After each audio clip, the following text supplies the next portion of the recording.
What's good? What's good? It's your boy Big Steel.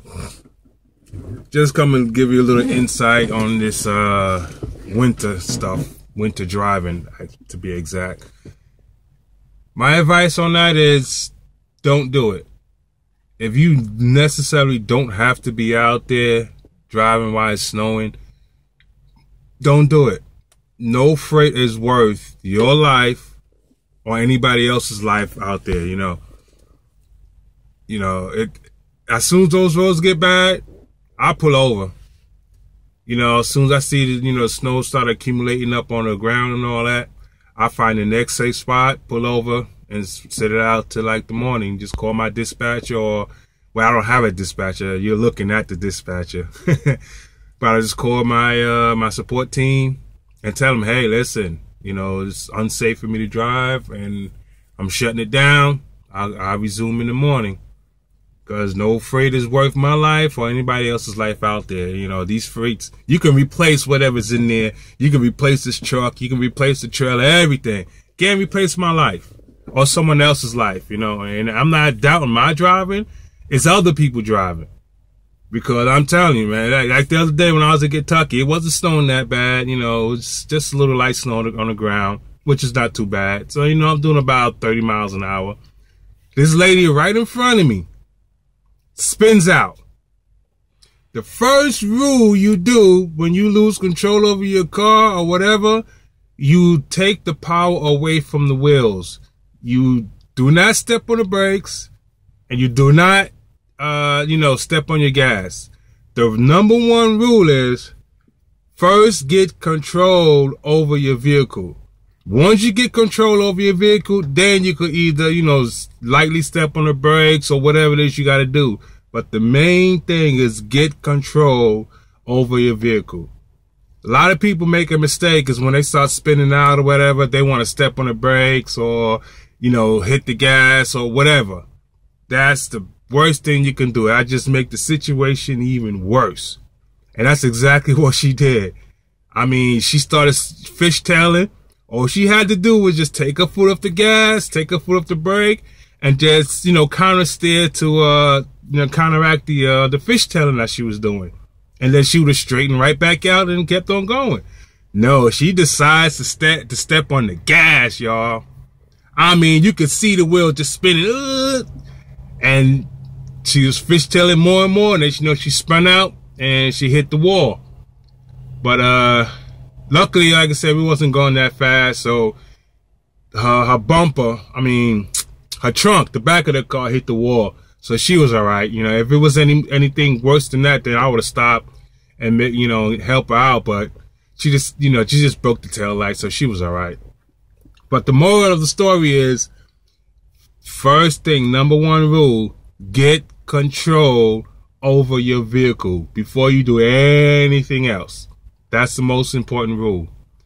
But, and as far as that is concerned, man, just pull over, man. It's not worth it. Like, what was it, yesterday? This is the day right after the big storm. Like I said, from my other video, I just loaded up in Iowa. This is loaded up in Iowa Friday morning. I'm in Dayton, Ohio. I just finished my 34. And this is where I live, in Dayton. And I got to, excuse me. I gotta take this load out to New Jersey, Monroe Township, New Jersey, for Monday morning. It's now, what time is it? It's like almost 11 o'clock. And I was just checking the news to see if these, turnpike and everything is open. And they said they'd be open, but if they're not open right now, by the time I get out there, it'll be open. So I'm about to, do my inspection, everything, and hit the road. But you just gotta be safe out there, man. I was watching the news last night. A couple of people post videos up on Facebook saying that they were stuck for 10, 15 hours, in the middle of the turnpike. I mean, they showed the pic. It was just crazy, man. It's crazy. And I was like, phew. Wish those drivers out there luck. At the time, they probably gone now. But I was like, man, I'm glad it's not me. Because that wouldn't have been me. And as soon as I seen that snow start piling up, man, listen, I would have hit the next rest area or something. I wasn't going to be out there stuck in nobody's highway. No, not me. Not me. Like I said, I've been doing it 16 years, y'all. I've never been stuck on the highway. I've been stuck last year when it had 7 feet of snow up in Buffalo. I was up there, y'all. I got stuck up there. But I was at the truck stop though. I wasn't on the highway. Cause as soon as it started getting bad, I was like, man, forget this. I'm parking. All right, I went to the truck stop and I was there Tuesday. From Tuesday to Friday. I mean, it was shut down, man. I was stuck there until Friday, y'all. I didn't leave out there till Friday evening, like around 6, when they opened up back the New York State Thruway, man. I mean, it was crazy. 7 feet of snow, I was up there. I was like, man, that's what I said. Don't play around. You know, people got stuck on the highway out there, up in Erie, PA and all that. And I came through there the night before. It was clean. Made my delivery. What is it? That Monday night. I went to sleep at the shipper. I woke up, man, they had like almost 2 feet of snow. When I woke up, I was like, man, I got to get out of here. Luckily, you know, Buffalo's pretty good with the cleaning and stuff. So they had some of the roads that was plowed out, but they still had roads shut down. But I was in the city. So, I kind of crept my way over to the truck stop. I made it to the truck stop. If, like I said, if I couldn't move, I'd make sure check. If I couldn't move, I would stay right there at the customer. But the road to the truck stop was clean, so I went on over there. Then as soon as I got there, it started snowing again. I was like, man, this is crazy. But like I said, I was stuck out there all that time at the truck stop. But, another thing. Little advice for all you new drivers out there. When it comes to winter driving, please make sure that you have your gear. Make sure you have at least 2 comforters or a fleece. Cause what I got 1 big comforter back there and I got a big fleece back there. And got me, my big winter jacket. I got what's the name of thermal wear. I got some the pants, the thermal pants, the thermal shirt that you wear underneath your clothes. I ain't got it on right now because, like I said, it's not that cold right now. It's like maybe 30-something degrees. But yeah, you gotta have that in your truck, man. And extra clothes just in case your truck breaks down and you can't get no heat. You'll be warm because you put on those extra clothes and you got those comforters and stuff back there. You will stay warm. And you gotta make sure you have you some water. Let me show you this. They're empty now, but I keep these. I refill these at the truck stop with water. And I'm about to do that before I leave out of here. This is just ordinary water I use, probably, to brush my teeth, wash my face, or, heat up for some tea, in my, my microwave. But I always have extra water, and I got bottles of water back there for drinking too. You want to always make sure you have water. And put that back. And canned goods. Because like I said, like I showed that before, with this, I usually do my cooking in it. I got me some pork chops and stuff like that I usually do my cooking in. But, let me clean this up here. Put it back. Sorry. But if your truck is not running, then you can't use none of that stuff. So you always got to have canned goods. Let me reach. I think I got it over here. Hold on. Yep. Let me see if it show any good. Oh, that's light shine. There we go. See it there, y'all? Tuna. Up in the can. You gotta have your canned goods. You gotta have your bread. Stuff like that doesn't need to be heat up. That way you could eat. I got bread. I got some crackers. Stuff like that you need so you can eat just in case you get stuck out there. And it's like, what was it? Last year too, when people were stuck out on the road down there in Georgia. They had nothing to eat. They was out there for like 2 days or whatever. Not me. I'm well prepared. No matter where, I could be stuck somewhere, you know, for a while. I got food. And I got water. So I will make sure, you know, make sure I got food to eat. And stay warm. That's the key things out there. Just make sure you have your stuff. And just be safe when you're driving out there, man. You know, like I said, it's not worth it. It's not worth it. So if you're gonna pull over, just pull over. And don't care what these dispatchers say. Oh, you gotta get it there. No, the hell I don't. And then when you don't make it, you have an accident. Well, oh, you should have pulled over. If you seen the road was bad, you shouldn't have drove. Now what? Exactly. So I don't care what these, don't let these dispatchers force you to do something that you don't want to do. Because then it's going to come back and say, hey, you're the driver. The ultimate decision is yours.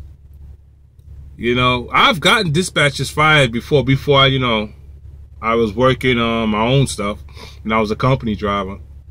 I've got a dispatcher fired before because he tried, you know, it was snorting, hey, listen, I'm not driving it, it's unsafe.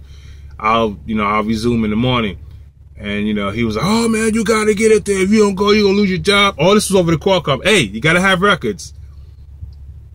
Don't ever talk on the phone when it comes to something like that with these dispatchers because they can deny it. But if it's on the Qualcomm, they can't deny it. And I told him, send his stuff, whatever he's saying. You know, he tried to call me. I wouldn't answer the phone. I would just send messages on the Qualcomm. So that kind of made him have to answer me back on the Qualcomm. And I got a call the next day to my, hey, this, you know, from the director, whatever, the head dispatcher at that time. And I told him, hey, listen, I want to talk to the safety manager. So I called in, I talked to the safety manager. You know, I'm not going to say what company it is, but I called and talked to the safety manager. And I told him, hey, I don't think that that dispatcher is a good dispatcher to have for the company because he's pushing people to do unsafe things. And the safety manager's like, what's going on? I say, listen, check my messages on the Qualcomm, and you see exactly what I'm talking about. So he said, all right, he gonna call me back. He called me back 2 hours later. He said that dispatcher no longer works with us. He said, you did the right thing. You know what I'm saying? If you're not sure to get the freight there safely, then you did the right thing. We could always reschedule these appointments. You know, that freight is not worth you hurting yourself, you hurting someone else, or you damaging the equipment and all that. It's not safe. So he said, you did the right thing. I said, yeah, I know I did the right thing. You know, so that dispatcher got fired. But like I said, don't let no dispatchers out here force you to do anything that you feel is unsafe. Because the ultimate decision comes to you, the driver. You got the last say. I don't care nobody says. It could be an owner. It could be the president. See, anybody. The ultimate decision comes to you, the driver. You got to make that call. Forget what everybody else says. You make that call. If you don't feel safe doing it, then don't do it. Because at the end of the day, that's your license. You worked hard for that license. You know what I'm saying? You worked hard to keep that license clean. So you gotta, you gotta take pride in what you do. We out here professional drivers, so we gotta act like professional drivers. You know, safety first. You want to stay safe by everything that you do. You know what I'm saying? Because when we out here, we got to drive for us and we got to drive for everybody else that's out there. So we got to, we got to think differently. Once you get behind this wheel, it's a totally different thinking method. You know what I'm saying? It's no longer just thinking, oh, I just got to get it there. And no, it's a whole different thinking mentality that goes along with, when you get behind this wheel, start driving. And, you just got to, and respect your equipment, because your equipment is the one that take care of you. Because without this truck, you ain't making no money. Simple as that. every downtime that you have, you ain't making no money. So which one you rather have? You know, you lose a day just because you sat down and, you know, the road was bad? Or you lose a week? Well, depending, you know, because company drivers, y'all can always jump into another truck. But not me. I'm an owner-operator. This is my baby right here. And like I said in my previous videos, I plan on getting me, I got me another truck. I just haven't gone pick it up yet. I'll probably go pick it up next week. And put my driver in and start working. But this is what I got. And if this gets, you know, this gets wrecked, then I can't just go jump in another truck. You know, if I have another driver in another truck, I'm not going to go jump in that truck. That's his truck. Let him drive it. But for now, I can't go jump in another truck. I got to fix this one. And it's going to, depending on how bad the damage is, it's going to take me a week or so. I can't be sitting down a week or so, you know, just, you know, paying out money. You know, when I could have that money sitting in my pocket. You know, so it's a little different, you know, for owner-operators and company drivers. But the whole thing's the same. You got to stay safe. You know, the ultimate decision comes to, oh, I got a little thing right here. What's that? Oh, yeah, I remember that. I was fixing my truck, little oil you got on there. Oh, well, it's a work shirt. Excuse me. Fighting this little cold I got here. But, yeah, man, you got to make proper decisions out here, whether you're going to go or stop. Don't let your decisions be influenced by, you know, someone else. You know, safety. I'm not safety manager. Safety manager will never force you to do it. But like dispatchers, or, you know, if you drive for owner-operator or something like that, don't ever let them, you know, convince you to do something that you're not comfortable with. Because like I said, at the end of the day, it's going to be your license, not theirs. They could just deny, oh, no, I never said that. No. You got to take responsibility for your well-being and other people's well-being that's out there on this road. You know, so with that said, it's your boy, Big Steel Truck Driver, checking in, checking out. Peace, y'all.